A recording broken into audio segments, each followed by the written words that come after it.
Mark chapter 7. Then came together unto him the Pharisees, and certain of the scribes, which came from Jerusalem. And when they saw some of his disciples eat bread with defiled, that is to say, with unwashen hands, they found fault. For the Pharisees and all the Jews, except they wash their hands oft, eat not, holding the tradition of the elders. And when they come from the market, except they wash, they eat not.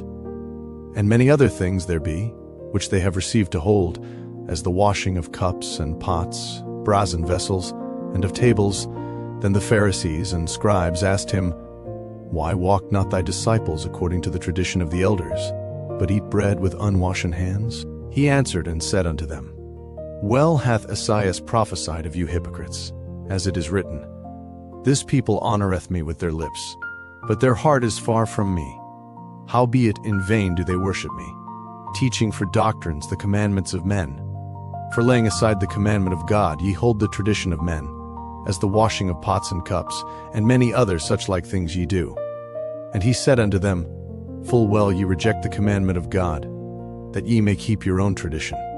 For Moses said, Honour thy father and thy mother, and whoso curseth father or mother, let him die the death. But ye say, If a man shall say to his father or mother, It is Corban, that is to say, a gift, by whatsoever thou mightest be profited by me, he shall be free.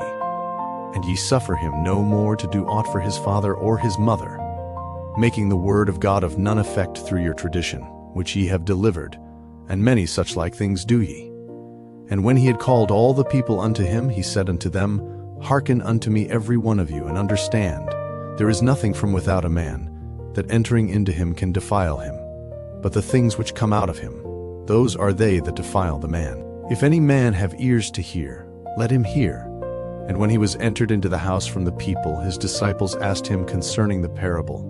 And he saith unto them, Are ye so without understanding also? Do ye not perceive, that whatsoever thing from without entereth into the man, it cannot defile him, because it entereth not into his heart, but into the belly, and goeth out into the draught, purging all meats? And he said, That which cometh out of the man, that defileth the man. For from within, out of the heart of men, proceed evil thoughts, adulteries, fornications, murders, thefts, covetousness, wickedness, deceit, lasciviousness, an evil eye, blasphemy, pride, foolishness. All these evil things come from within, and defile the man. And from thence he arose, and went into the borders of Tyre and Sidon, and entered into an house, and would have no man know it. But he could not be hid. For a certain woman, whose young daughter had an unclean spirit, heard of him, and came and fell at his feet. The woman was a Greek, a Syrophoenician by nation, and she besought him that he would cast forth the devil out of her daughter. But Jesus said unto her, Let the children first be filled, for it is not meet to take the children's bread, and to cast it unto the dogs. And she answered, and said unto him, Yes, Lord, yet the dogs under the table eat of the children's crumbs. And he said unto her, For this saying go thy way, the devil is gone out of thy daughter. And when she was come to her house, she found the devil gone out, and her daughter laid upon the bed. And again, departing from the coasts of Tyre and Sidon, he came unto the sea of Galilee, through the midst of the coasts of Decapolis. And they bring unto him one that was deaf, and had an impediment in his speech, and they beseech him to put his hand upon him. And he took him aside from the multitude, and put his fingers into his ears, and he spit, and touched his tongue. And looking up to heaven, he sighed, and saith unto him, Ephphatha, that is, be opened.